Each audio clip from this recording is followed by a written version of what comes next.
ಹುಲ್ಲಿಗೆ ಕಾಣದ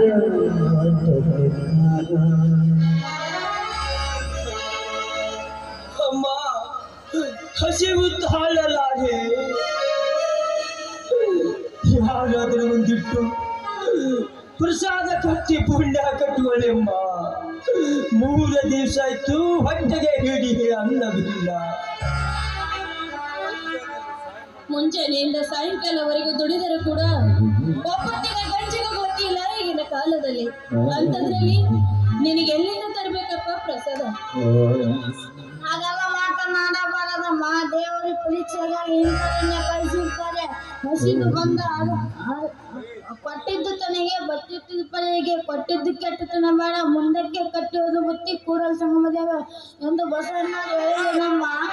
ಹಸಿದು ಬಂದ ಅಳಕ ಬಟ್ಟೆ ತಿರುಕನಿಗೆ ಹಾಗೆಲ್ಲ ಮಾತನಾಡಬಾರದಮ್ಮ.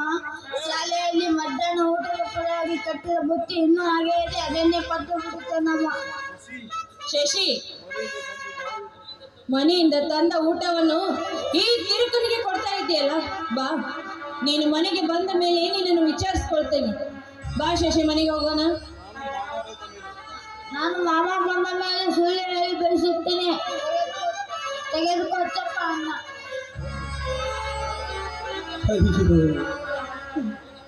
ಬೇಡ ಮರಿ, ನನಗೋಸ್ಕರ ನೀನು ಹೇಗೆ ತಾಯಿ ಕೈಯಿಂದ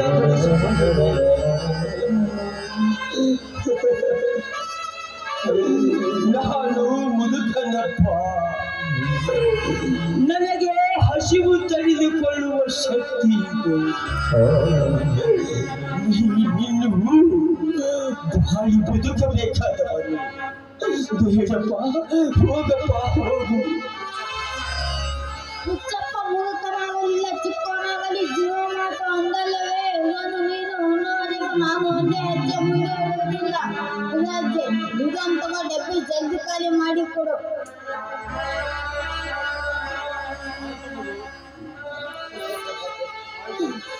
ಆಯಿತು ಮಗು, ನಿನ್ನ ಮನಸ್ಸು ನಾನು ಹೇಗೆ ನೋಯಿಸಲಿ? ನಿನ್ನನ್ನು ಎಂತ ಈ ಭಾರತಾಂಬೆಯೇ ಧನ್ಯಳಪ್ಪ. ನಿಮ್ಮಂತ 10 ತಾಯಿ ಕರ್ನಾಟಕ ಭುವನೇಶ್ವರ ಒಳ್ಳೆಯಲ್ಲವೇ ಕಾಲ ಬಂದ ಹಾಗೆ ಜೀವಿಸಬೇಕು. ತಿರುಕಪ್ಪ ಬರೀ ಕೊಡವರಿದ್ದರೆ ಬೇಡುವವರು. ಪ್ರತಿನಿತ್ಯ ನೀನು ಇಲ್ಲೇ ಇರು.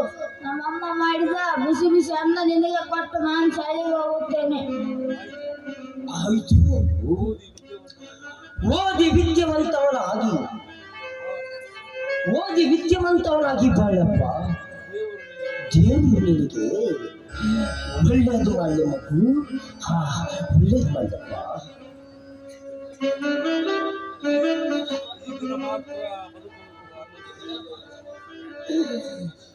ಈ ದಿನ ಮಾತ್ರ ಬದುಕಲು ಜೀವಕ್ಕೆ ಅನ್ನದು. ಯಾರಾದರೂ ಹಮಾಲಿ ಮಾಡಲು ಕರೆಯದರೆ ದುಡಿಯಲು ಗಟ್ಟಿಯಾಗಿದೆ.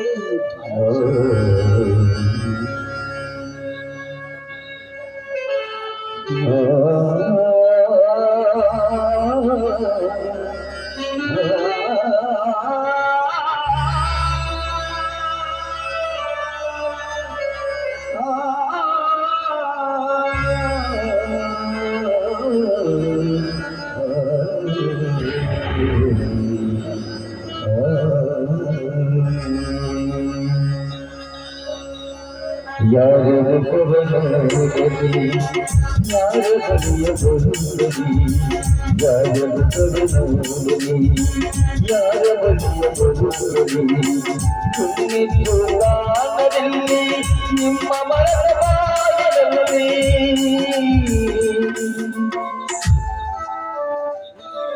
ಹಿಂದಿಗೆ 8 ವರ್ಷ ಇತ್ತು ನಾವು ನೌಕರಿ ಮಾಡಲು ಹೋಗಿ ಊರು ಬಿಟ್ಟು ಅಧಿಕಾರಿಯಾಗಿ ನೌಕರಿ ಮಾಡಲು ಹೋಗಿ 8 ವರ್ಷ ಗತಿಸಿದವು. ಆದರೆ ನಾನು ಮನೆಗೆ ಹೋದರೆ ನನ್ನ ಅಣ್ಣ ನನ್ನ ಅತ್ತಿಗೆ ನನ್ನ ತಂಗಿ ಮಕ್ಕಳನ್ನು ನನ್ನನ್ನು ಗುರುತಿಸಬಹುದೇ? ಹೇಗೆ ಇದ್ರು ಅವರಿಗೆ ಹೊಸ ಬಟ್ಟೆ ಹೂ ತಂದಿರುವೆ. ಈಗಲಾದರೂ ನನ್ನ ಅಣ್ಣ ನೀನು ಅಪರಾಧಿ ಎಂದು ಕ್ಷಮಿಸಬಹುದೇ? ಏನೇ ಆಗಲಿ ನಾನು ಮನೆಗೆ ಹೋಗಲೇಬೇಕು. ಇಲ್ಲಿ ಯಾರಾದರೂ ಕೂಲಿಯವರು ಸಿಗೋರೆ ಈ ಲಗೇಜ್ ಹೊರಲು. ಅಯ್ಯ, ಇಲ್ಲಿ ಯಾರಾದರೂ ಕೂಲಿಯವರು ಸಿಗೋರೆ? ನೋಡಿ ಸ್ವಾಮಿ, ಇದು ಹಳ್ಳಿಯ ಊರು. ಇಲ್ಲಿ ಯಾರು ಸಿಗುತ್ತಾರೆ ಕೂಲಿಯವರು? ನಿಮ್ಮದೇನಿದೆ ಲಗೇಜು? ಈ ಸೂಟ್ಕೆ ಸುರಳಬೇಕಾಗಿತ್ತು, ಅದಕ್ಕಾಗಿ. ಆಯ್ತು ಸರ್, ನಾನೇ ನಿಮ್ಮ ಲಗೇಜು ಫ್ರೀಯಾಗಿ ಹೋಗುತ್ತದೆ, ಕೊಡಿ ಸರ್. ಪಾಪ, ನಿನ್ನನ್ನು ನೋಡಿದರೆ ಅನ್ನವಿಲ್ಲದ ಮುಖ ಕೂಡ ಕಮಲದಂತೆ ಬಾಡಿಕೊಳ್ಳುತ್ತದೆ. ಬಟ್ಟೆ ಸಲುವಾಗಿ ನೀನು ಕೂಲಿ ಮಾಡೋದು ಬೇಡ. ನನ್ನ ಹತ್ತಿರ 50 ರೂಪಾಯಿ ಇದೆ, ತೆಗೆದುಕೊಂಡು ಹೋಗು. ನಾನೇ ತೆಗೆದುಕೊಂಡು ಹೋಗುತ್ತೇನೆ. ಮೊದಲು ಹೋಗಿ ಊಟ ಮಾಡಿ ಬಾ. ಸರ್, ಅನ್ಯಾಯವಾಗಿ ಹಾಗೆ ಇನ್ನೊಬ್ಬರ ಹಣದಲ್ಲಿ ಜೀವನ ಸಾಗಿಸಬಾರದು ಸರ್. ನನ್ನ ದುಡಿಮೆಗೆ ತಕ್ಕಂತೆ ಸಂಬಳ ಕೊಡುವರಂತೆ ಕೊಡಿ ನಿಮ್ಮ ಲಗೇಜ್. ಪಾಪ, ಅಂತಿಂತ ನಿರ್ಗತಿಕರಿದ್ದಾರಪ್ಪ ಇಂದಿನ ಸಮಾಜದಲ್ಲಿ. ಬಡವರು ಬಡವರಾಗ್ತಿದ್ದಾರೆ, ಶ್ರೀಮಂತರು ಶ್ರೀಮಂತರಾಗ್ತಿದ್ದಾರೆ. ನಿಧಾನವಾಗಿ ಹೊತ್ತುಕೊಂಡು ಬರಪ್ಪ ನನ್ನ ಹಿಂದೆ.